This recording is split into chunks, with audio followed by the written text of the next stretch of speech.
Create Art Podcast. Commentary. Revelation.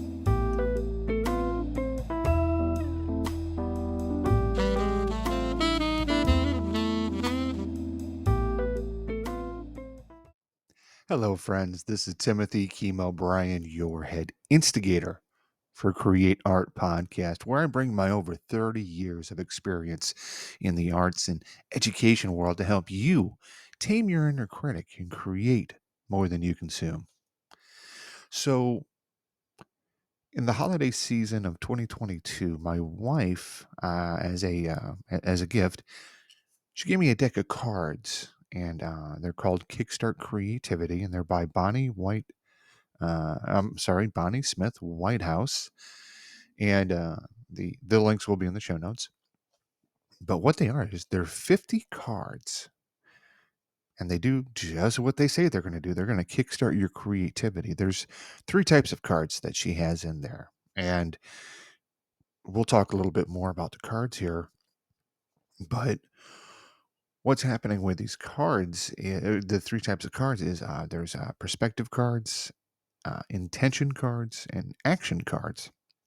And what I've been doing this year in 2023 is to take one card each week and just kind of let the card marinate in my brain here. If you're watching me on YouTube, you could see that there's not much distance between my brain and the outside world. A little bit on the bold side, but uh, you can do what I'm doing is take one card each week and go after it, or you can combine cards and really kickstart that creativity for yourself. So it's all in what you need or want from these cards. But I do highly recommend going ahead and getting you a copy of these cards. Well, not a copy, but go ahead and getting a deck of these cards. They're not expensive, and the return on investment. Let me tell you, I had a whole idea what I was going to do this year. And when I looked at these cards, I changed it instantly. And I said, you know what? I'm going to do one of these a week. Now, the only months that I'm not going to be doing it will be in April of 2023, which is National Poetry Writing Month, and November, which will be National Novel Writing Month, which I do my usual, write a poem a day or write, 1,500 words a day for a poem a day for the Poetry Month, 1,500 words a day for the National Novel Writing Month. And I've been doing that for a bunch of years. And we're going to do it again this year, and we'll take a break from the Kickstart Creativity, because let me tell you, kickstarting your creativity can kick your butt sometimes. So that's the deal with these cards. Now they come with in the front of the cards, and for those of you that are on YouTube, you'll see this. For those of you that are just listening, you're missing out. You need to get over to my YouTube channel. But they have a nice little design on the cards. They tell you what the card is about. And there's a little pithy saying in the front of the card. I don't think you can play poker with these cards. Just just a word of warning out there. And then on the back, it gives you three challenges for each card, and then it kind of goes into a little thought about what the word of the card is, or the word of the week, or if you're going to be combining them, the words that you might want to think about, or the ideas that you may want to think about when you're doing a project, either with yourself or with a bunch of collaborators. And that's another thing that I like about this, is that it touches on the collaboration and with other people, and it focuses on you, so you don't have to have a team that you're working with. You can just do this on your own, which is what I'm doing. So let's get talking about what this week's word is. And as you heard from the intro, this week's word is revelation. Ooh, no, we're not going to be talking about the Bible. But on the front of the card, it says, remain alert, for moments of revelation often follow incubating periods of work, study, and meditation. And a lot of times, the front of the card, I just let it, you know, blow right by me and go, okay, cool. It gets me kind of, it allows my mind and my body to go, okay, we're going to get in this mindset. But I'm thinking about the word meditation on this, and there's this guy called Yogi Bryan, Bryan, and he's this tatted up guy that is really into yoga and meditation, and he curses like a sailor, and it's a beautiful thing. I really dig it. So for it just the if you get nothing else out of this, it's kind of like a bottom line up front. Get this out of it. Always remain alert. Um, because that revelation is going to follow incubating periods of work, study, and meditation. And it does mean work, work on your projects. It does mean study. We get nowhere if we don't look towards the past. If we don't look towards what other people are doing. And with meditation, that calms down the mind and does wonderful things for you. It it can help if your mind sometimes is like mine, where it won't shut down. Meditate. It'll help you shut it down. Or if you need some encouragement for yourself, meditate on something, and that revelation will come to you. Um, just believe in it, and it will come to you. So with me, I like definitions of words. And this one's coming from Cambridge Dictionary. This definition and revelation is the act of making something known that was secret, or a fact that is made known to be an extremely, uh, or a fact that is made known. And then the other part of it is to be an extremely pleasant surprise. To be an extremely pleasant surprise. That's what revelation can do for you. It can be on the flip side. You find out, oh my God, I am the son of Satan, and that's a unpleasant surprise. But I mean, for the most part, revelation is more of a positive thing. We're looking at, and I've always been one that I've wanted to know the secrets. I've wanted to know things, and that's due to my upbringing. I was brought up in a I would say I'm not even sure if it was an evangelical Christian church, but there were so many things that was considered of the devil. And my mom would burn tapes, burn books,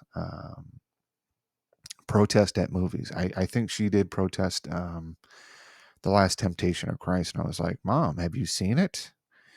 And I think at the time, my one of my older brothers was working at the movie theater that was showing it. And I was like, "Have you seen it?" No, no, but Focus on the Family says it's of the devil, and da, da, da, da, da, da.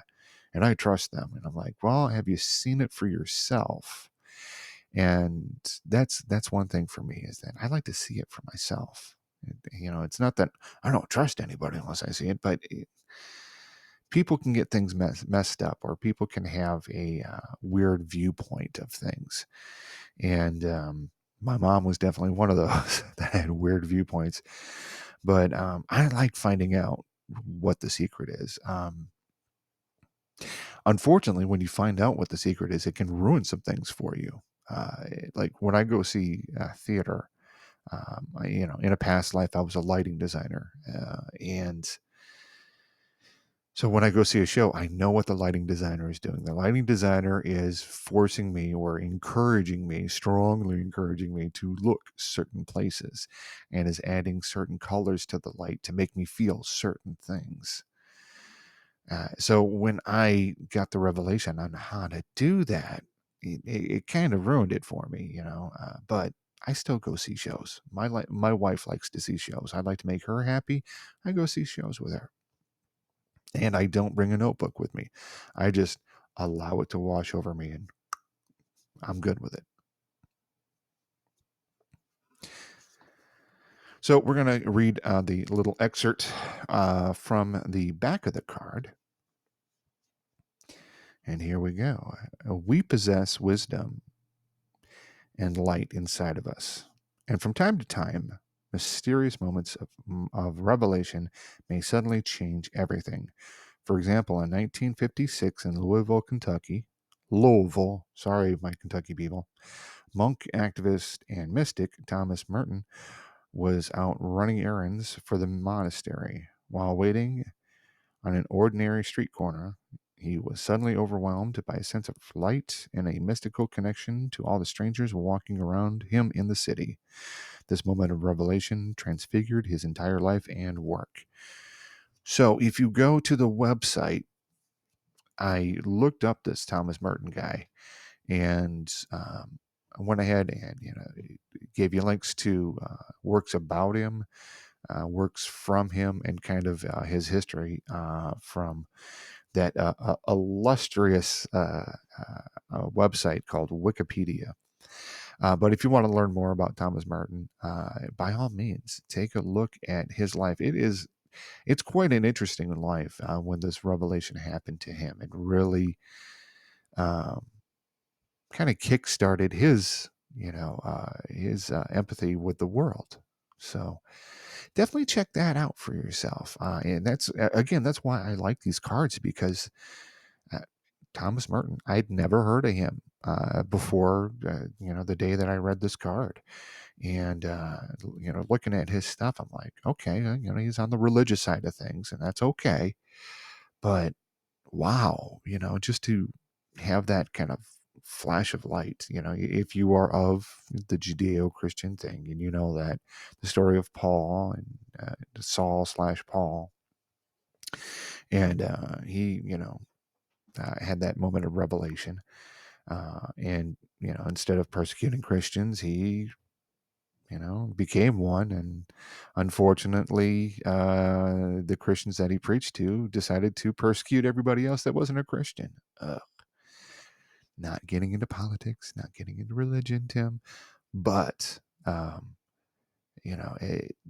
these moments of revelation can really change your life, and to be open to them is a wonderful thing. Be open to these moments of revelation, and they come easier, when you're meditating, when you're studying something, when you're actually doing something. So I'm going to be looking for more moments of revelation while I'm working on projects. All right. So the challenges. Here we go with the challenges. Can you point to a moment of revelation that led you to a deeper understanding of why you are here? Yes, I can. Freshman year high school, going way back, going in the way back machine. In English class, we were in the poetry unit, the poetry corner. Which, why does poetry have to be in a corner? It's I've always gone, why? Why is this? And we're reading T.S. Eliot, and we're reading the one about the cats, Mr. McCavity's cats. And I was reading The Hollow Man, or The Hollow Men. And we all had to read from the book, and blah blah blah, and we all have to read with the same tone and timbre and all that kind of stuff. And I started reading aloud because really wasn't paying attention. The Hollow Men. My teacher's like, we're not covering that. That's too advanced for you guys. I'm like, no, I get this. I understand this. And that's where my love affair started with poetry, and creating my own art. So, if you're looking for that moment, go watch Cats. Go watch the play, the musical Cats, while you're reading The Hollow Men. The same guy that is the inspiration behind Cats is the same man that wrote The Hollow Men. Go blow your mind that way. But that's the moment where I point to, and I can recall that and share that with people, and for the most part, people get that. People are like, oh yeah, and then they read it, and then they go, oh, Tim needs to go to an asylum or something. This is kind of odd, and that's okay. People are strange. I'm strange. I'm happy with my strangeness. But yeah, that's a moment that I can point a moment of revelation that led me to a deeper understanding of why I'm here. I'm here to write poetry, and not just during April. During every day or most days. And I need to recommit myself to that because I haven't been writing a whole lot of poetry lately. I have ideas up in here, but ideas up in here don't translate to words to you, or words on a piece of paper that I can read off and at a poetry reading, or that will live longer than I live. So yeah, we need to jump back into those moments of revelation and go, oh, that's what inspired me to do this, that's what inspired me to do that. So let's do that. Let's do that for ourselves. The next challenge is learn about moments of revelation that others in your tribe have experienced. And there was a time where I was, with a bunch of poets or writers, and we would meet on Friday night writers workshop in Rockford, Illinois. And basically, it was Tim's there, Tim's high, Tim's drunk, and most everybody else there is high and drunk too. And we were reading and critiquing our writings and talking about writing. And you minus the liquor, you minus the drugs, and we had a lot of good things happen in that group. A lot of bad things happen, but a lot of good things happen in that group, where we could listen to each other and talk about what was going on in our writing journey, in our lives, and what inspired people to write this and what inspired people to write that. And that's something that I miss. That's something I'd like to get back into. And sometimes you have to do one of those things where, well, if it's not happening where you're at, make it happen.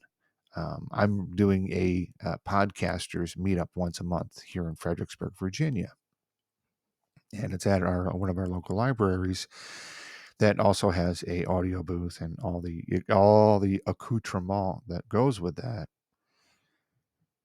And when I first moved here to Fredericksburg, Virginia, there was nothing going on. Then my good friend Kyle Bondo, and I didn't know him at the time, he started up a podcasters meetup.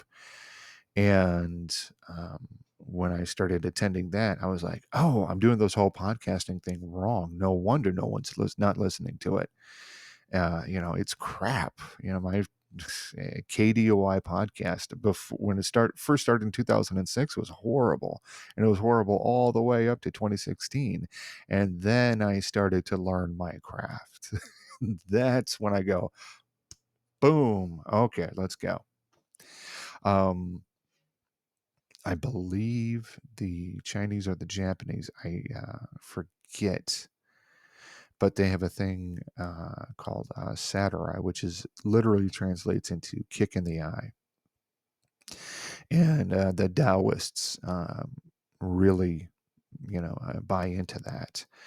And that is always when I read about them and their inspirations and about what they're doing. And when I read the Tao Te Ching and, get that revelation, then I'm like, wow, that's great to hear about. Um, the Actors Studio, uh, where he's talking with actors both on screen, as stage and screen. James Lipton, that is, I'm just like, ah. Recently, I was on Podcast Junkies with Harry Duran. Shout out to Harry, and listening to other podcasters and hearing their stories, their creation stories, their revelation stories. It's a wonderful thing. So whatever art you're into, whatever discipline that you're doing,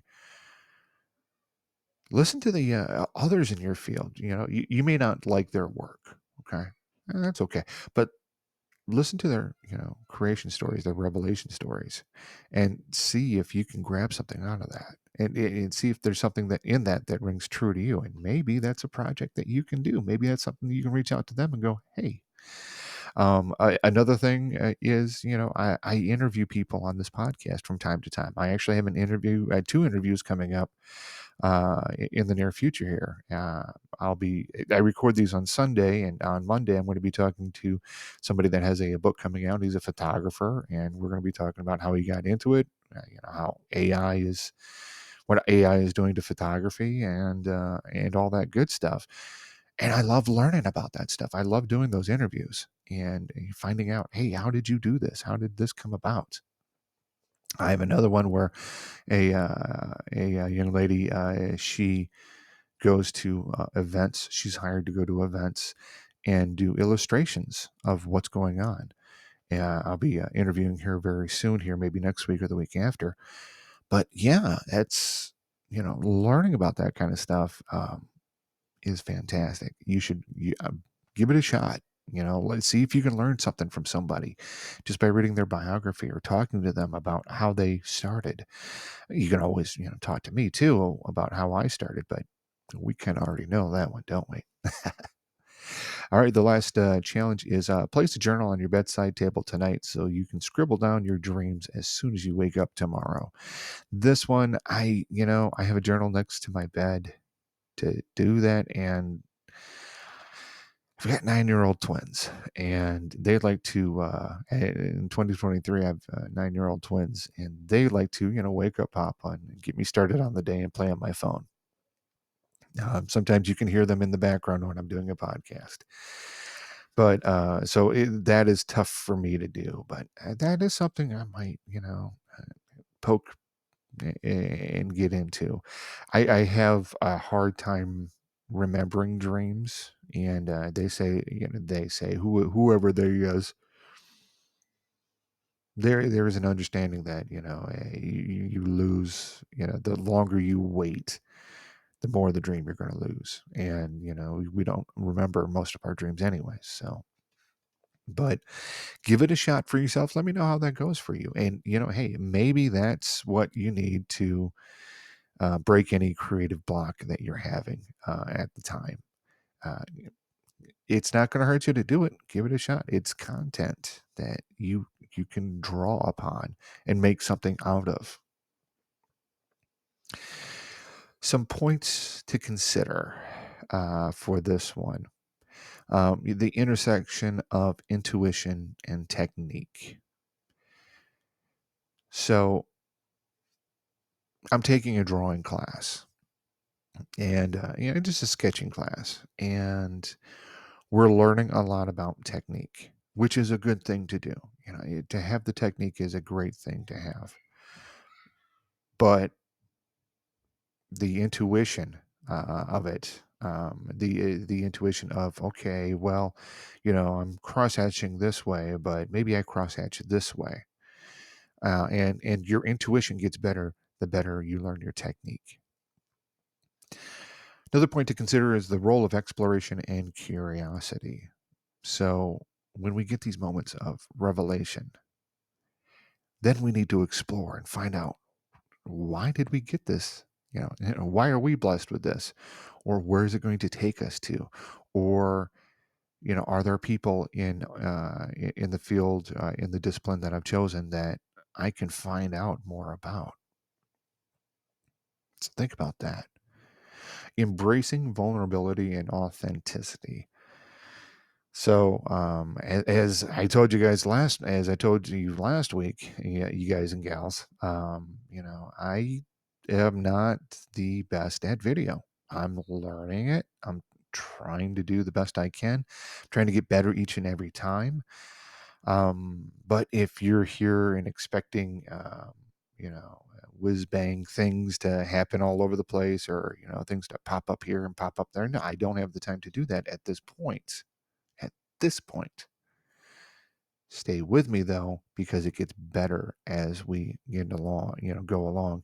My first, podcast episodes were absolutely horrible, and they are getting better, and they're touching more and more people. So stick with me, and I'll get better. And let me know what you think I need to do to get better, because I'm always about that too.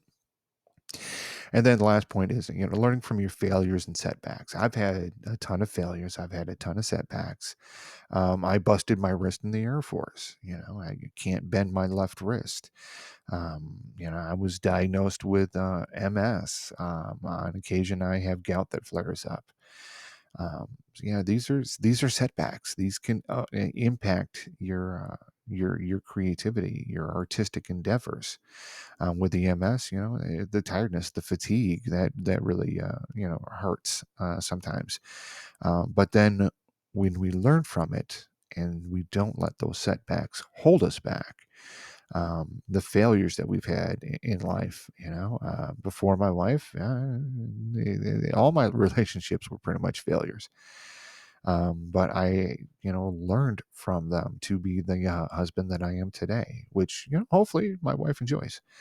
But if she doesn't, well, then, that's okay too. She's stuck with me. I'm stuck with her. But, when we learn from these failures, when we learn from these moments of revelation, that's really what it's about. Okay. So now we're going to get to that special message.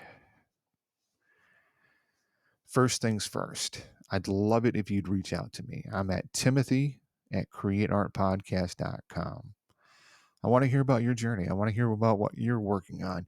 And I invite you to come onto this show and share it with others because we're all in this together. And I know that your story is an important story for everyone to hear, just as mine is as well. So, first and foremost, feel free to reach out to me at timothy@createartpodcast.com. Now, if you found this podcast of value, I'd ask you go ahead and share it with a friend. And, that's the best way to discover new podcasts. If and that's what I do too. I hear a podcast and I'm like, wait a minute, I know somebody that could benefit from that. And I'll shoot it on over to them. Now, for this podcast, I want it to be your go to podcast. I want it to be your 5-star podcast. If it's not a 5-star podcast, let me know. Let me know what you think. I would be very interested in hearing that. Maybe, you're like, hey, Tim, I don't want to write in an email. I want to talk to you about it. Fantastic. We'll set up a call. We'll talk about it. I want this to be the podcast that A, you recommend to other folks, and B, that you enjoy listening to, that commit whatever time you have to sit and listen to or sit and watch. Whatever that is for you, I want to be that podcast. Now, speaking about podcasts and sharing with a friend, I also run another podcast called Find a Podcast About, and that helps you outsmart the algorithm and find your next binge-worthy podcast. And that one, I review podcasts that I really enjoy, and I share them with you. And sometimes I can get the podcast host on a call, and we do an interview, and we present that interview to you. Where can you find that at? I'm glad you asked that. It's at findapodcastabout.xyz. I know, great. Yeah, I got the XYZ, domain. And with this YouTube stuff, I'm trying it, giving it a shot. Check out the YouTube channel. There are some that are actual videos like this. The majority of them are not videos like this. But I'm growing that every week, one at a time, and I think that's sometimes that's exactly what we need to do. I'm on all the socials, so you can check that out in the show notes. And I also do a newsletter, and it's called, surprisingly enough, Create Art Podcast Newsletter, and that's where I. Do a monthly newsletter and talk about my thoughts for the month, things that I'm doing, and give that a shout. Give that a look see and see if you enjoy it. You can get to it's on Substack. You can subscribe to it from my website. So it is time to close the show. I want to thank you for listening. I want to thank you for everything that you have shared with me, and I hope some revelation comes into your life. Now, tame that inner critic, create more than you consume, and go out there and make some art for somebody you love, yourself. I'll talk with you next time.